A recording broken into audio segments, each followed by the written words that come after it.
Chapter number 21। Chapter का नाम है accounts from incomplete record single entry system. नाम से पता चल रहा है कि हमारे पास रिकॉर्ड कंप्लीट नहीं है, हमने कंप्लीट रिकॉर्ड मेंटेन नहीं किए। इनकम्प्लीट रिकॉर्ड से हमें अपने प्रॉफिट और लॉस को फाइंड करना है। तो यहाँ पर हमारा कंप्लीट सिस्टम नहीं है रिकॉर्डिंग, तो इसको बोलते हैं हम सिंगल एंट्री सिस्टम। दूसरा सिस्टम कौन सा होता है रिकॉर्डिंग का?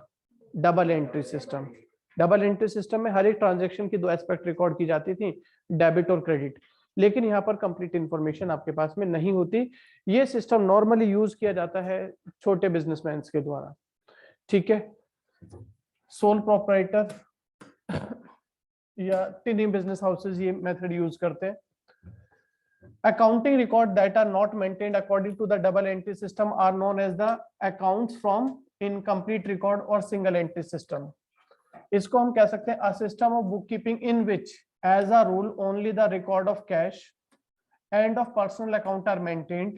It is always incomplete double entry varying with the circumstances. यहाँ पर हम सारे रिकॉर्ड मेंटेन नहीं करते। कौन कौन से मेंटेन करते हैं? दो चीजें ध्यान रखिएगा, एक पर्सनल अकाउंट और दूसरा कैश बुक। क्लियर? इसके फीचर्स देखते हैं। सूटेबल किसके लिए सूटेबल है? For small size businesses. Second, uniformity.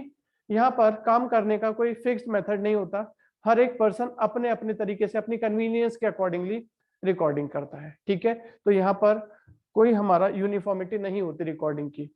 Third है हमारा मेंटेनेंस ऑफ पर्सनल अकाउंट। क्या क्या प्रिपेयर किया जाता है यहाँ पर? पर्सनल अकाउंट मेंटेन किया जाता है। क्यों?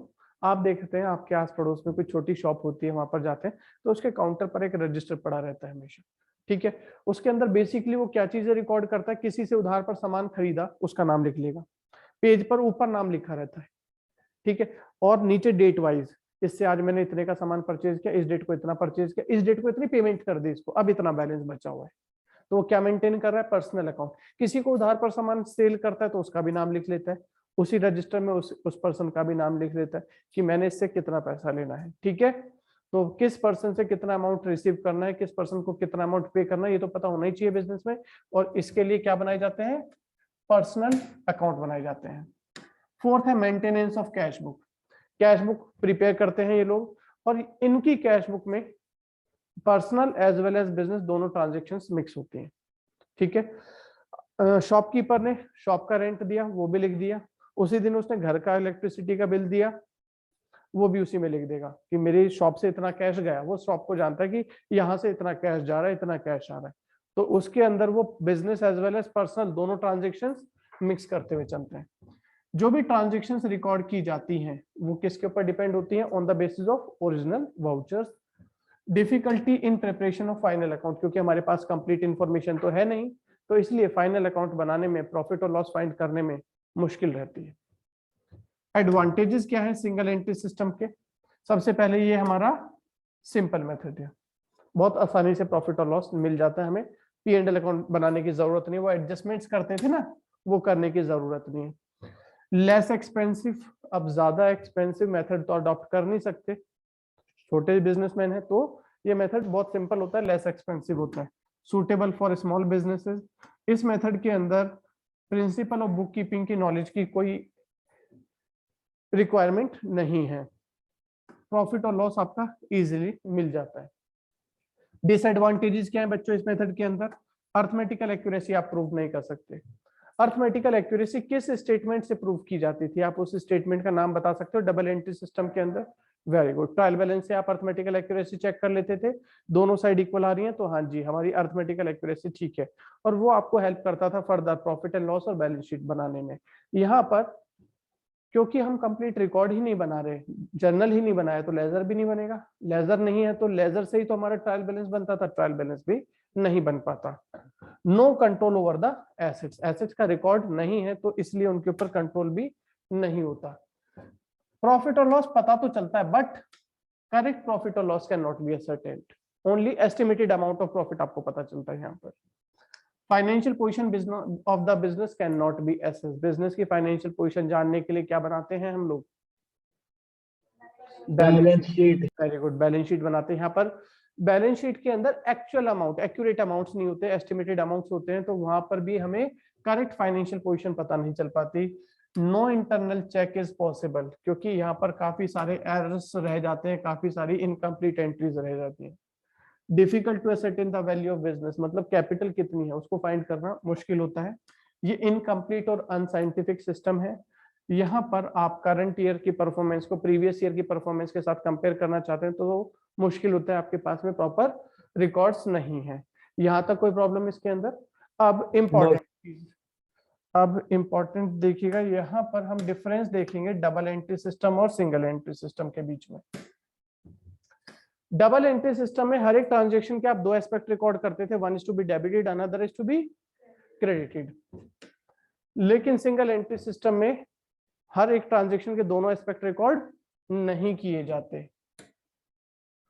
कौन कौन से अकाउंट बनाते डबल एंट्री सिस्टम में? सारे अकाउंट बनाए जाते थे, रियल अकाउंट, पर्सनल अकाउंट और nominal account. But single entry system में only personal account and cash book are maintained. Trial balance double entry system में प्रिपेयर करते थे with the help of ledgers to find out the arithmetical accuracy. But single entry system में trial balance prepare नहीं होता, क्योंकि हमारे पास में इनकम्प्लीट रिकॉर्ड्स है, कंप्लीट वाउचर्स, कंप्लीट लेजर्स नहीं है। प्रॉफिट और लॉस डबल एंट्री सिस्टम के अंदर एक सर्टेन पीरियड के बाद में नेट प्रॉफिट और नेट लॉस आप फाइंड कर लेते थे by preparing profit and loss account. But single entry system में profit and loss account is not prepared to ascertain the profit और लॉस। मेथड हम यूज करते हैं प्रॉफिट और लॉस फाइंड करने के लिए, बट वो एडिक्वेट होते नहीं, एग्जैक्ट फिगर हमें पता नहीं चलती वहां से। फाइनेंशियल पोजीशन जानने के लिए डबल एंट्री सिस्टम में you have to prepare balance sheet. Single entry system में बैलेंस शीट हम प्रिपेयर नहीं करते, हाँ उसकी जगह उसी से मिलती जुलती एक स्टेटमेंट प्रिपेयर की जाती है जिसको बोलते हैं आपका स्टेटमेंट ऑफ अफेयर्स। क्या बनाया जाता है? स्टेटमेंट ऑफ अफेयर्स बनाया जाता है। सर ये कैसे बनता है? आपके लिए बिल्कुल बैलेंस शीट ही है।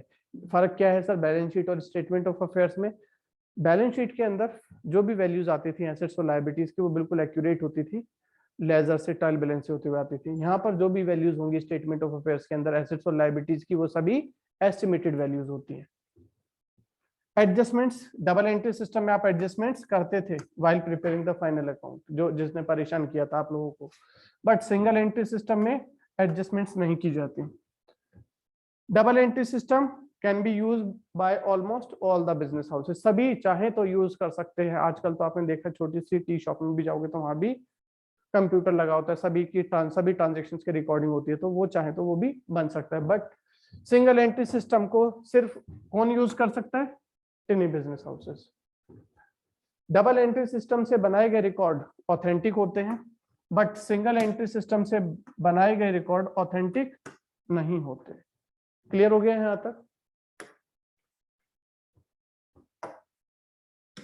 अब हम बात करेंगे प्रॉफिट और लॉस कैसे निकले हमारा। प्रॉफिट और लॉस फाइंड करने के लिए सिंगल एंट्री सिस्टम के अंदर हमारे दो मेथड्स यूज होते हैं। First is statement of affair method, second is conversion method. Clear हो गया? अब हम बात करते हैं पहले स्टेटमेंट ऑफ अफेयर मेथड की। स्टेटमेंट ऑफ अफेयर थोड़ी देर पहले मैं बोल रहा था क्या होती है, किसकी जगह बनाई जाती है? बैलेंस शीट की जगह, बैलेंस शीट के जैसी होती है। तो इसका क्या फायदा होगा? स्टेटमेंट ऑफ अफेयर बना करके आपको कैपिटल मिल जाती है। आपको पता है बैलेंस शीट में एक साइड एसेट साइड का कॉलम होता है और दूसरी साइड लायबिलिटीज का। तो आप सारे एसेट्स जो आपके पास हैं उनको लिख दीजिए, चाहे वो एस्टिमेटेड ही हैं। दूसरी तरफ लायबिलिटीज लिख दीजिए। कैपिटल यहाँ पर आपके पास होती नहीं, तो कैपिटल कैसे मिल जाएगी? एसेट साइड का टोटल माइनस लायबिलिटी साइड का टोटल, जो बैलेंसिंग फिगर होगी वो आपका कैपिटल आ जाएगा। उसके बाद में प्रॉफिट आपको फाइंड करना है, तो प्रॉफिट फाइंड करने के लिए फॉर्मूला रहता है बच्चों, capital at the end at drawings less additional capital less capital at the beginning. या आप इसे statement of profit and loss के थ्रू भी दिखा सकते हैं। कैसे फाइंड करेंगे? Capital at the end add करेंगे ड्रॉइंग्स, लेस करेंगे एडिशनल कैपिटल, लेस करेंगे कैपिटल एट बिगनिंग, तो क्या मिल जाएगा हमें? प्रॉफिट मिल जाएगा। अगर आंसर नेगेटिव में आ रहा है तो क्या हो जाएगा? वो लॉस हो जाएगा। यहाँ तक कोई प्रॉब्लम इसके अंदर? ये फॉर्मूला पहले भी शायद किया हुआ है आप लोगों ने, अकाउंटिंग इक्वेशन वाले चैप्टर में था। ठीक है सर, ये फॉर्मूले से प्रॉफिट निकाल कैसे दिया इन्होंने, हमें समझाओ तो जरा। अच्छा, आपके पास ओपनिंग कैपिटल होती थी बच्चों, आप मुझे ये बताइए ड्राइंग्स से क्या होगा? ये कैपिटल इंक्रीज होगी या decrease? Additional capital, very good. Additional capital से ऐड इंक्रीज हो जाएगी, Increase. प्रॉफिट होने से Increase. हो जाएगी। तो हमें क्या मिल जाएगा फिर? Closing capital. कैपिटल मिल जाएगा। अब यहीं पर बच्चों यदि मुझे चाहिए प्रॉफिट, तो मैं क्या करूं? प्रॉफिट को इसी साइड रहने दूं, इसके सभी साथियों को क्या किया जाए? उधर भेज दिया जाए। तो कैसे मिलेगा प्रॉफिट हमें बताएंगे आप लोग? Is equal to closing capital plus drawings minus additional capital minus opening capital. Very good. Plus drawings ये जाएगा उस साइड, साइन चेंज हो जाएगा, एडिशनल कैपिटल, ओपनिंग कैपिटल इधर पॉजिटिव है, साइड चेंज करके जाएगी तो लेस हो जाएगी ओपनिंग कैपिटल। तो मुझे क्या मिल गया? प्रॉफिट मिल गया। समझ में आ गया फॉर्मूला कैसे बना? जल्दी से सभी बच्चे इसको नोट करेंगे। पहले इलस्ट्रेशन नंबर 1 देख रहे हैं बच्चों, प्रॉफिट फाइंड करना है और आपको बताया था थोड़ी देर पहले प्रॉफिट फाइंड करने के लिए आप क्या प्रिपेयर करेंगे? स्टेटमेंट ऑफ प्रॉफिट और लॉस। ठीक है, सबसे पहले क्लोजिंग कैपिटल आपको दी गई है, आप लिखेंगे। ड्राइंग्स का क्या करते हैं? ऐड कर देंगे। एडिशनल कैपिटल इंट्रोड्यूस, लेस की जाएगी। ओपनिंग कैपिटल सब्ट्रैक्ट की जाएगी। तो क्या मिल जाएगा हमें? Net profit. ठीक है, जल्दी से फाइंड कर लीजिए वैल्यू। इलस्ट्रेशन 1 बहुत सिंपल था, डायरेक्ट फॉर्मूला बेस्ड था। अब इलस्ट्रेशन नंबर 2,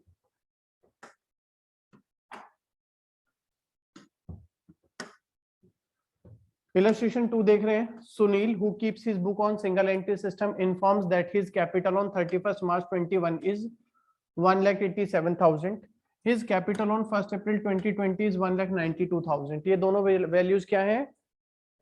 ओपनिंग कैपिटल कितनी है इसके अंदर?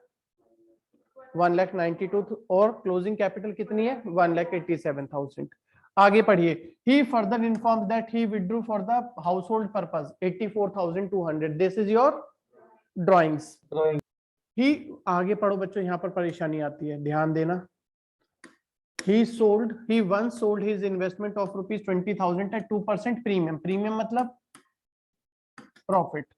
And invested the proceeds into the business. ये क्या कहेंगे आप इसको? Additional capital. अमाउंट बताएंगे आप मुझे एडिशनल कैपिटल का यहाँ पर कितना होगा? 20,000 का उसने पर्सनल इन्वेस्टमेंट सेल किया 2% के प्रीमियम मतलब प्रॉफिट पर। तो प्रॉफिट कितना होगा? 20,000 का 2% 400 रुपीज। 2% बन गया 400 रुपीज। तो सेल करके कितना पैसा मिलेगा? 20,000 का इन्वेस्टमेंट सेल कर रहे हैं 400 के प्रॉफिट पर। तो प्रोसीड्स कितनी है? कितना पैसा मिला? And bought that money into the business. तो यहाँ पर ये क्या कहलाएगा? Additional capital. और अमाउंट कितना होगा? 20,400। डायरेक्टली फॉर्मूला पुट कर दो। Capital at the and given है 1,87,000। ड्राइंग्स 84,200।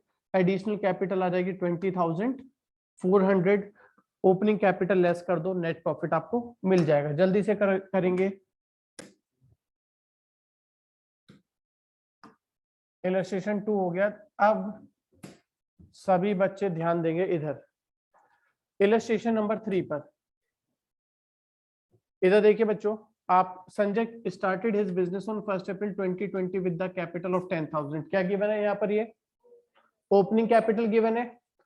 1 जुलाई को he borrowed from his wife a sum of 4,000 at 9% per annum, interest not yet paid for business. ये क्या है? उसने अपने वाइफ से लोन लिया कितने का?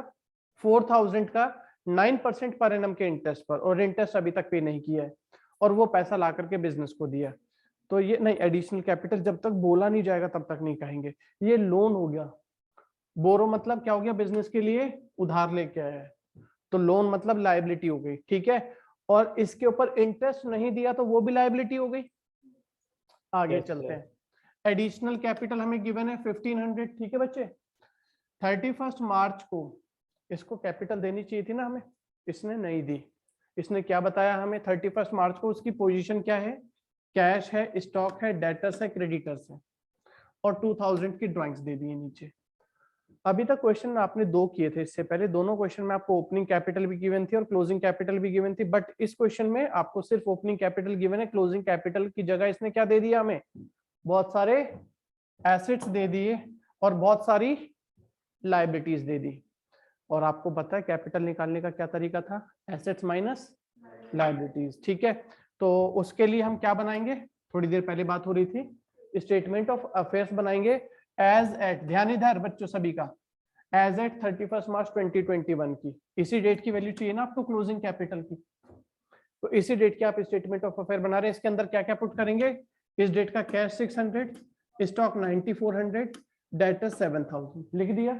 क्रेडिटर्स हमारे लिए लाइबिलिटी हो गई, वाइफ से लोन लिया था 4000 का, वो भी लाइबिलिटी हो गई, और उसका इंटरेस्ट अभी तक पे नहीं किया तो वो भी लाइबिलिटी हो गई। कितना इंटरेस्ट बनता है 4000 का, 9%। कब लिया था लोन, 1 जुलाई को लिया था, ईयर एंड हो रहा है 31 मार्च को, तो कितने दिन का इंटरेस्ट देना पड़ेगा, जुलाई अगस्त सितंबर अक्टूबर नवंबर दिसंबर जनवरी फरवरी मार्च, 9 मंथ्स का। तो 9 मंथ्स का इंटरेस्ट आप कैलकुलेट कर लेंगे, कितना आ गया 270। वो भी क्या हो गया, इंटरेस्ट नहीं दिया, देना है तो लाइबिलिटी होगी।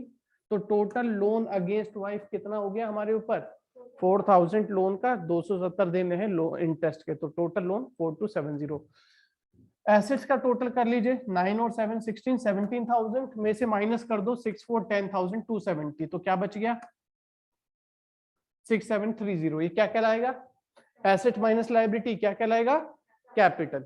ये आ गया बैलेंसिंग फिगर में हमारा कैपिटल। ठीक है, अब आपको सारी चीजें मिल चुकी हैं जो भी आपको प्रॉफिट और लॉस फाइंड करने के लिए चाहिए थी। क्लोजिंग कैपिटल यहां से उठा के लिख दोगे 6730।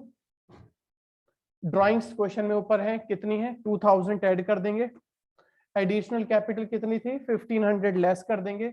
ओपनिंग कैपिटल थी 10,000 लेस कर देंगे, क्या मिल जाएगा हमको, प्रॉफिट ड्यूरिंग द ईयर। जल्दी से फाइंड करो, स्टेटमेंट ऑफ अफेयर प्रिपेयर करो।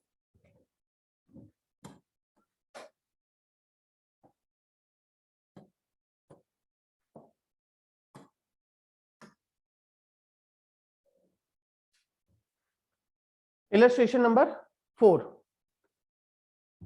हमें 2020 की कुछ आइटम्स दिए गए हैं, 21 के कुछ आइटम्स दिए गए हैं, ध्यान दीजिएगा। 2020 के कुछ आइटम्स दिए गए हैं, 21 के कुछ एसेट्स और लायबिलिटीज दिए गए हैं। क्या क्या है, cash, debtor, stock, machinery, creditor, bills payable. ठीक है, एडिशनल कैपिटल हमें दी गई है और ड्राइंग्स दी गई है 3000, ध्यान दीजिएगा एवरी मंथ है, तो टोटल ड्राइंग्स कितनी हो जाएंगी हमारी 36,000 रुपीज। ये बात क्लियर है, तो एग्जाम में ध्यान देना है, सिर्फ फिगर पर नहीं जाना, थोड़ा बहुत आगे पीछे अच्छे से पढ़ना है। अच्छा, पूछा क्या गया, प्रॉफिट। बच्चों प्रॉफिट फाइंड करने का तो फॉर्मूला आपको पता है, आपको क्या होना चाहिए, आपके पास कैपिटल होनी चाहिए ओपनिंग और क्लोजिंग, वो है नहीं, कैसे निकलेगी,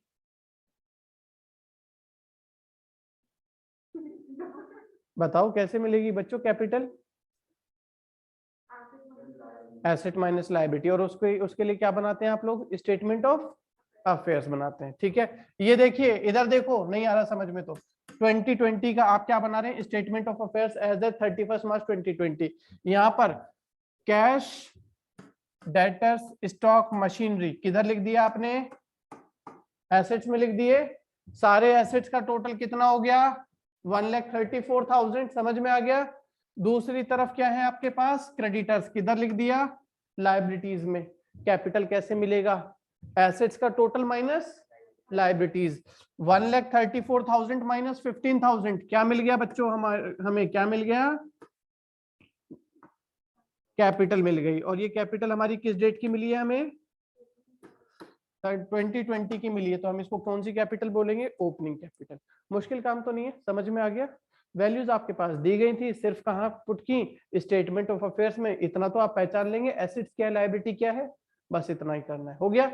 अब सेम आपने दोबारा से स्टेटमेंट ऑफ अफेयर बनानी है 2021 के लिए। ये देखिए यहां पर हमारे पास में क्या है, cash 900, debtor 45,000, stock 32,000, plant and machinery 80,000, creditor और बिल्स पेबल क्या है हमारे लिए, लायबिलिटी 14,900 और 5,000। ठीक है, अब कैपिटल कैसे मिलेगा, एसेट्स का टोटल माइनस लायबिलिटीज। एसेट्स का टोटल आ रहा है 1,57,900, यहां से माइनस कर दो आप इन दोनों आइटम्स को, तो क्या मिल जाएगा हमें? क्लोजिंग कैपिटल, ये बैलेंसिंग फिगर में मिल जाएगा। ठीक है, अब आपके पास क्वेश्चन में ओपनिंग कैपिटल भी मिल गई, क्लोजिंग कैपिटल भी आ गई, ड्राइंग्स आपके पास डायरेक्टली दी गई है, कितनी है? 36,000, एडिशनल कैपिटल है 10,000, और प्रॉफिट फाइंड करने के लिए आपको सिर्फ यही 4 आइटम चाहिए थे, वो अब आपके सामने है, आप यूज करके नेट प्रॉफिट फाइंड करिए जल्दी से।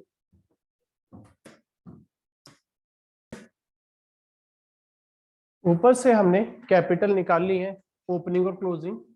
अब बनाएंगे statement of profit and loss for the year ended on 31 March 2020।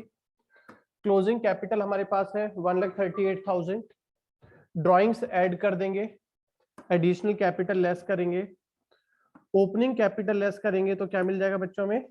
Net profit मिल जाएगा। हो गया सभी का ये? चलिए अब आगे चलते हैं। इलस्ट्रेशन नंबर 5, यहां पर देखिए कुछ एडजस्टमेंट्स भी है हमारे सामने।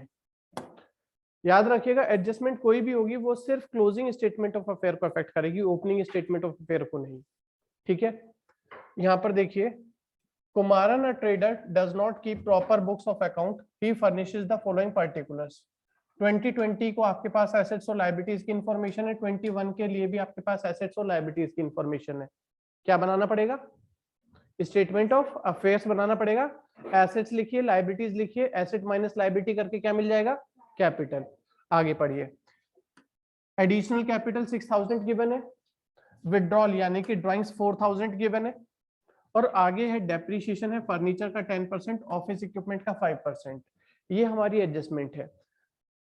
यहाँ पर जो वैल्यू दी गई है वो तो हमारे लास्ट ईयर की वैल्यू दी गई है, और यहाँ पर वैल्यू दी गई है करंट ईयर की। तो ये डेप्रीशिएशन कहाँ से डिडक्ट किए जाएंगे? सिर्फ करंट ईयर से डिडक्ट किए जाएंगे। ठीक है, तो पहले तो हम ओपनिंग स्टेटमेंट ऑफ अफेयर बना रहे हैं। एसेट्स और लायबिलिटीज की वैल्यूज पुट कर लीजिए, cash, bank, stock, debtor, office equipment. Cash, bank, stock, debtor, office equipment और फर्नीचर, ये आपने लिख लिया।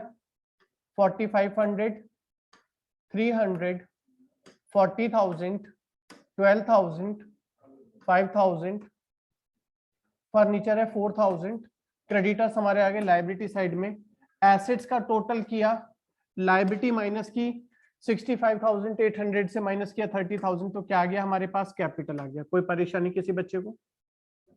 क्लियर है? अब हम बना रहे हैं statement of affairs after adjustment as at 31 March 2021। यहां पर भी हम सारे आइटम्स लेंगे। कैश, बैंक, स्टॉक, डेटर्स आपने एज इट इज लिख दिया, 3,000, 4,000, 45,000। डेटर्स है हमारे पास 20,000। इसके बाद आप पुट करेंगे वैल्यूज। ऑफिस इक्विपमेंट कितनी है हमारे पास में? 5,000। फर्नीचर कितने हैं? 4,000। और दोनों के ऊपर क्या है? डेप्रीशिएशन है। कितना? ऑफिस इक्विपमेंट का 5%। ऑफिस इक्विपमेंट 5,000 था, डेप्रीशिएशन कितना है? 5%। माइनस कर देंगे 5%, वैल्यू लिख दी। कोई प्रॉब्लम इसके अंदर? फर्नीचर की वैल्यू कितनी थी आपके पास? 4,000। डेप्रीशिएशन कितना है क्वेश्चन में? फर्नीचर का 10% है, 4,000 का 10%, 400 माइनस करके वैल्यू 3,600। क्लियर है? क्या ध्यान रखना है? एडजस्टमेंट किस में करनी है? सिर्फ क्लोजिंग स्टेटमेंट ऑफ अफेयर में। क्रेडिटर्स गिवन है हमारे पास 20,000। एसेट्स का टोटल करिए, माइनस कर दीजिए लायबिलिटी, तो क्या मिल जाएगा हमें? कैपिटल मिल जाएगा। क्लियर हो गया? इसके बाद एडिशनल कैपिटल और विड्रॉल को एडजस्ट करेंगे तो क्या आ जाएगा आपके पास में? प्रॉफिट आ जाएगा। फॉर्मूले में पुट कर देंगे, closing capital eight drawings less additional capital less capital at beginning, तो मिल जाएगा प्रॉफिट। जल्दी से शुरू कर दीजिए। सिर्फ आपको किससे करना है? क्वेश्चन देखिए, सॉल्यूशन खुद से बनाइए।